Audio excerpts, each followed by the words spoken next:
Pada kesempatan yang berbahagia, kami ucapkan salam sejahtera bagi kita semua, bagi seluruh mahasiswa dimanapun kalian berada. Tentunya tidak henti-hentinya kami selaku dosen menyampaikan materi berbagai cara agar bisa dimengerti bagi seluruh mahasiswa. Pada kesempatan yang berbahagia ini, mari kita diskusikan bersama mengenai konflik antar sumber hukum. Kelihatannya materi ini juga sangat menarik ya bagi seluruh mahasiswa. Saya berharap apa yang menjadi referensi pada kesempatan kali ini bisa bermanfaat bagi seluruh mahasiswa. Konflik antar sumber hukum. Ya, kalau kita perhatikan konflik antar sumber hukum formal, yang satu dengan sumber hukum formal lainnya, ini tentunya tidak diharapkan terjadi konflik atau pertentangan. Ya, ini tidak diharapkan terjadinya konflik atau pertentangan. Tetapi apabila konflik itu terjadi, maka harus diselesaikan dengan asas-asas yang terdapat dalam sistem sendiri, dalam sistemnya sendiri. Ya. Konflik dapat terjadi di antara sumber hukum formal, ini misalnya ya mungkin sering kita perhatikan juga.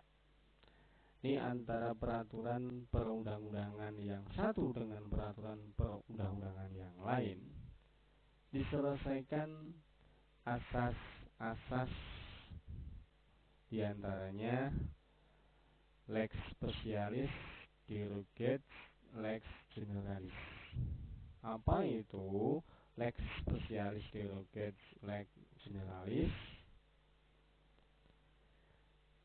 Lex specialis, derogat, lex generalis yaitu apabila terjadi konflik antara undang-undang yang bersifat khusus dengan undang-undang yang bersifat umum, maka undang-undang yang bersifat umum harus dikesampingkan. Ya. Maka undang-undang yang bersifat umum harus dikesampingkan. Jika itu memang kalau ada undang-undang yang bersifat khusus. Nah, di sini saya coba ingin tahu kepada seluruh mahasiswa. Nah, coba saudara sebutkan apa saja ya undang-undang yang bersifat khusus ya.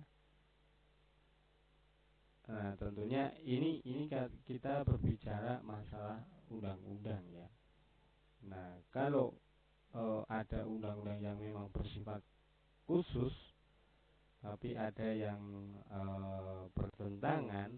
Nah, ini saya pengen tahu dari saudara seluruh mahasiswa apa sih? Coba sebutkan apa saja. Misalnya undang-undang khusus ya. Dan tentunya kalau dengan adanya undang-undang dengan undang-undang yang umum. Nah, ini coba saudara sebutkan ya. Nah, tapi kalau mengenai lex specialis, derogat, lex generalis, ini kan apabila ini terjadi konflik antara undang-undang yang bersifat khusus dengan yang bersifat umum. Coba saudara sebutkan, coba saudara jelaskan. Kemudian lex superiori derogates lex inferiori, yaitu apabila ada dua undang-undang yang tidak sederajat tingkatannya mengatur objek yang sama dengan dan saling bertentangan, ya. Maka undang-undang yang tinggi tingkatannya mengesampingkan undang-undang yang tingkatannya di bawah. Misalnya ada undang-undang yang lebih tinggi, ya. Kemudian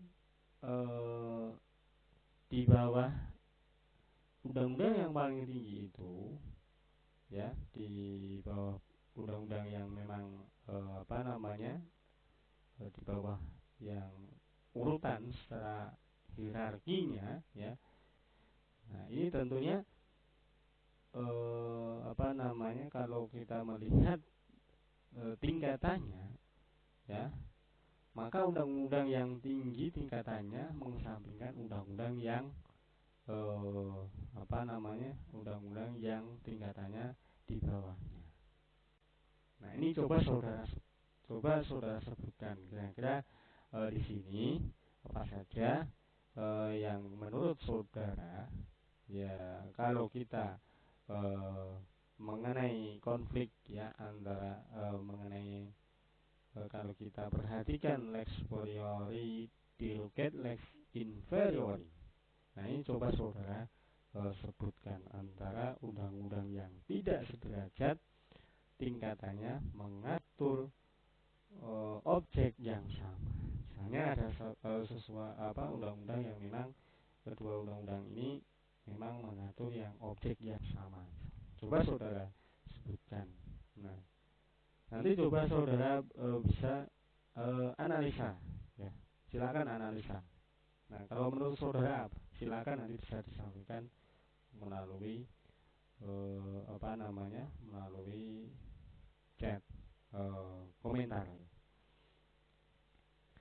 Kemudian lex posteriori derogate lex priori, yaitu undang-undang atau peraturan yang berlaku belakangan atau baru mengesampingkan undang-undang atau peraturan terdahulu atau lama.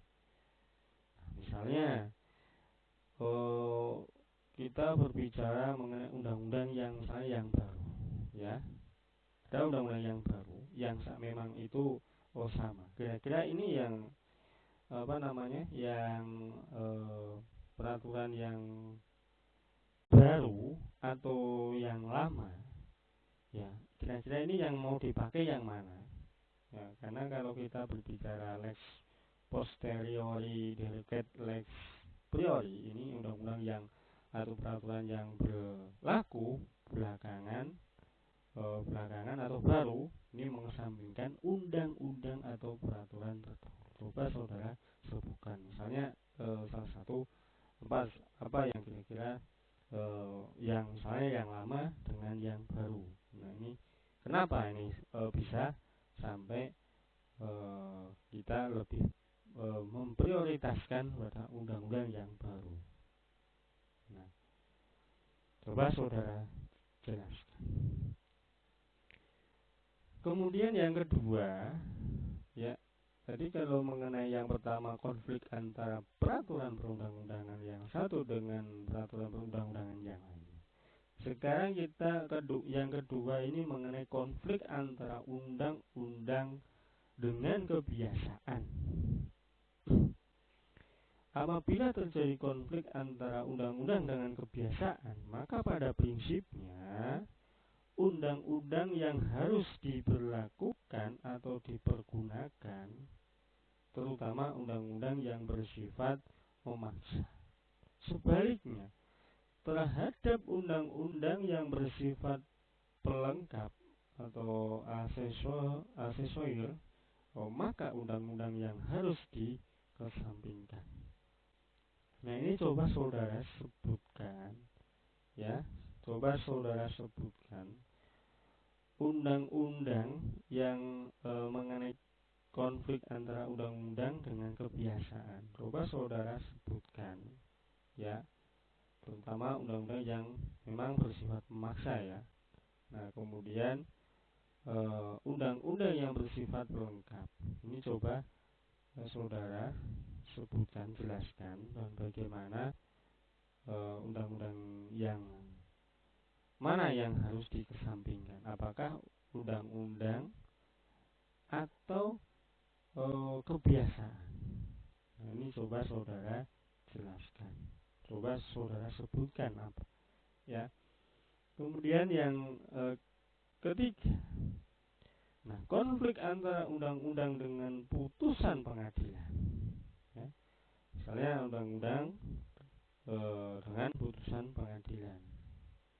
Nah, ini apabila terjadi konflik antara undang-undang dengan putusan pengadilan, ini dapat diselesaikan dengan asas res judicata pro veritate habetur. Artinya, putusan hakim atau pengadilan adalah benar. Nah, dengan adanya asas res judicata pro veritate habetur, maka apabila ada konflik atau pertentangan antara putusan hakim atau pengadilan dengan undang-undang, maka putusan hakim atau jurisprudensi yang dianggap benar dan harus dilaksanakan. Yang ketiga, ya, tuh. Nah, selain apa yang sudah saya sampaikan, ya, sebelumnya, hakim dan hakim konstitusi mempunyai kewajiban untuk menggali atau menemukan hukum atau lex finding yang hidup di masyarakat. Ini sesuai dengan pasal 28 ayat 1 Undang-Undang Nomor 4 Tahun 2004 junto pasal 5 ayat 1 Undang-Undang Nomor 48 Tahun 2009 Undang-Undang Kekuasaan Kehakiman. Dan pengujian terhadap peraturan perundang-undangan yang berlaku apabila isinya bertentangan dengan rasa keadilan dan kesadaran hukum masyarakat atau bertentangan dengan peraturan perundang-undangan yang lebih tinggi. Pada kesempatan yang berbahagia, kami ucapkan salam sejahtera bagi kita semua, bagi seluruh mahasiswa dimanapun kalian berada. Tentunya tidak henti-hentinya kami selaku dosen menyampaikan materi berbagai cara agar bisa dimengerti bagi seluruh mahasiswa. Pada kesempatan yang berbahagia ini, mari kita diskusikan bersama mengenai konflik antar sumber hukum. Kelihatannya materi ini juga sangat menarik, ya, bagi seluruh mahasiswa. Saya berharap apa yang menjadi referensi pada kesempatan kali ini bisa bermanfaat bagi seluruh mahasiswa. Konflik antar sumber hukum, ya, kalau kita perhatikan konflik antar sumber hukum formal yang satu dengan sumber hukum formal lainnya, ini tentunya tidak diharapkan terjadi konflik atau pertentangan, ya. Ini tidak diharapkan terjadinya konflik atau pertentangan. Tetapi apabila konflik itu terjadi, maka harus diselesaikan dengan asas-asas yang terdapat dalam sistem sendiri, dalam sistemnya sendiri, ya. Konflik dapat terjadi di antara sumber hukum formal, ini misalnya ya mungkin sering kita perhatikan juga. Ini antara peraturan perundang-undangan yang satu dengan peraturan perundang-undangan yang lain diselesaikan asas-asas diantaranya lex specialis, derogat, lex generalis. Apa itu lex specialis, derogat, lex generalis? Lex specialis, derogat, lex generalis yaitu apabila terjadi konflik antara undang-undang yang bersifat khusus dengan undang-undang yang bersifat umum, maka undang-undang yang bersifat umum harus dikesampingkan, ya. Maka undang-undang yang bersifat umum harus dikesampingkan jika itu memang kalau ada undang-undang yang bersifat khusus. Nah, di sini saya coba ingin tahu kepada seluruh mahasiswa. Nah, coba saudara sebutkan apa saja ya undang-undang yang bersifat khusus, ya. Nah, tentunya ini kita berbicara masalah undang-undang, ya. Nah, kalau ada undang-undang yang memang bersifat khusus tapi ada yang bertentangan. Nah, ini saya pengen tahu dari saudara seluruh mahasiswa, apa sih? Coba sebutkan apa saja. Misalnya undang-undang khusus, ya. Dan tentunya kalau dengan adanya undang-undang dengan undang-undang yang umum. Nah, ini coba saudara sebutkan, ya. Nah, tapi kalau mengenai lex specialis, derogat, lex generalis, ini kan apabila ini terjadi konflik antara undang-undang yang bersifat khusus dengan yang bersifat umum. Coba saudara sebutkan. Coba saudara jelaskan. Kemudian lex superior, lex superiori, derogat, lex inferiori, yaitu apabila ada dua undang-undang yang tidak sederajat tingkatannya mengatur objek yang sama dengan dan saling bertentangan, ya. Maka undang-undang yang tinggi tingkatannya mengesampingkan undang-undang yang tingkatannya di bawah. Misalnya ada undang-undang yang lebih tinggi, ya. Kemudian di bawah undang-undang yang paling tinggi itu, ya, di bawah undang-undang yang memang di bawah yang urutan secara hierarkinya, ya. Nah, ini tentunya kalau kita melihat tingkatannya, ya, maka undang-undang yang tinggi tingkatannya mengesampingkan undang-undang yang undang-undang yang tingkatannya di bawahnya. Nah, ini coba saudara sebutkan kira-kira di sini apa saja yang menurut saudara, ya, kalau kita mengenai konflik, ya, antara mengenai kalau kita perhatikan lex superiori, derogate lex inferiori. Nah, ini coba saudara sebutkan antara undang-undang yang tidak sederajat tingkatannya mengatur objek yang sama. Misalnya ada undang-undang yang memang kedua undang-undang ini memang mengatur yang objek yang sama. Coba saudara sebutkan. Nah, nanti coba saudara bisa analisa, ya. Silakan analisa. Nah, kalau menurut saudara apa? Silakan nanti bisa disampaikan melalui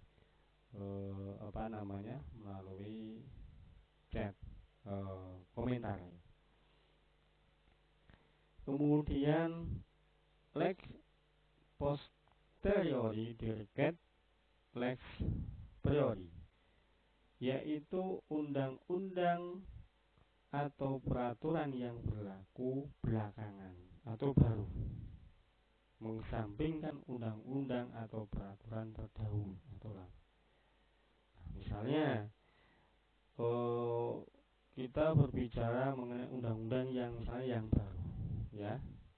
Ada undang-undang yang baru yang memang itu sama. Kira-kira ini yang peraturan yang baru atau yang lama, ya. Kira-kira ini yang mau dipakai yang mana?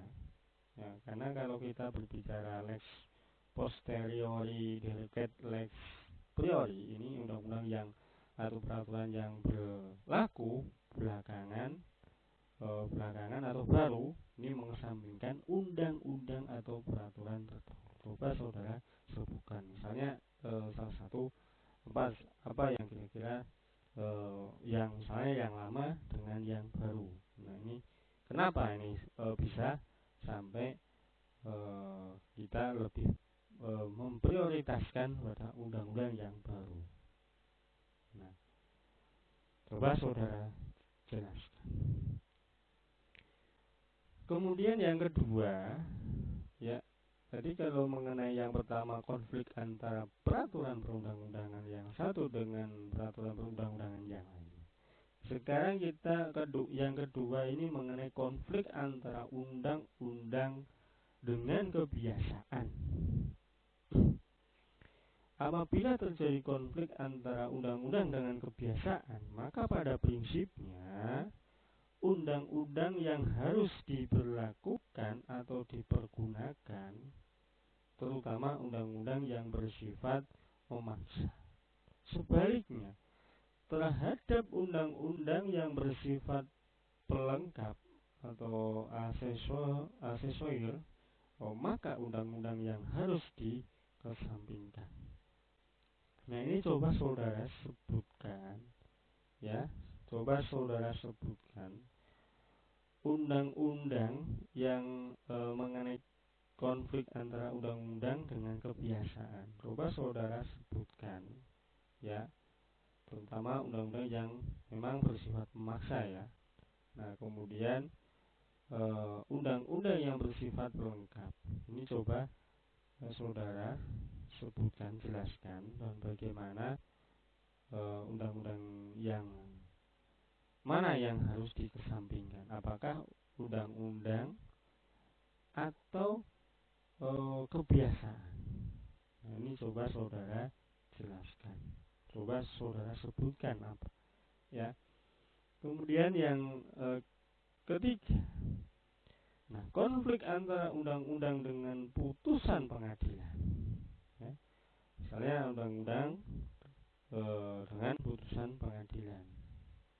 Nah, ini apabila terjadi konflik antara undang-undang dengan putusan pengadilan, ini dapat diselesaikan dengan asas res judicata pro veritate habetur.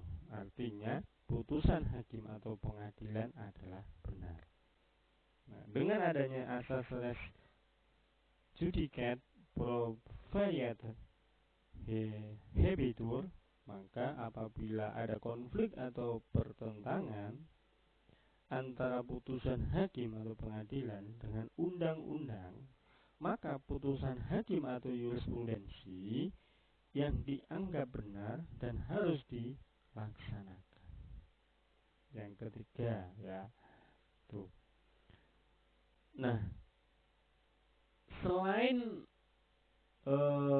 apa yang sudah saya sampaikan ya sebelumnya, hakim dan hakim konstitusi mempunyai kewajiban untuk menggali atau menemukan hukum atau rights finding yang hidup di masyarakat. Ini sesuai dengan pasal 28 ayat 1 Undang-Undang Nomor 4 Tahun 2004 junto pasal 5 ayat 1 Undang-Undang Nomor 48 Tahun 2009 Undang-Undang Kekuasaan Kehakiman. Dan pengujian terhadap peraturan perundang-undangan yang berlaku apabila isinya bertentangan dengan rasa keadilan dan kesadaran hukum masyarakat atau bertentangan dengan peraturan perundang-undangan yang lebih tinggi. Demikian beberapa yang perlu kita kaji bersama mengenai konflik antar sumber hukum. Nah, semoga apa yang saya sampaikan nanti bisa bermanfaat, dan saya rasa sudah cukup. Nanti silakan didiskusikan bersama. Kira-kira apa yang nanti ingin kalian bahas dan ingin apa yang sudah saya sampaikan, silakan nanti disampaikan melalui forum chat ya. Saya rasa sudah cukup. Akhir kata dari saya, wabillahi taufik wal hidayah. Assalamualaikum warahmatullahi wabarakatuh.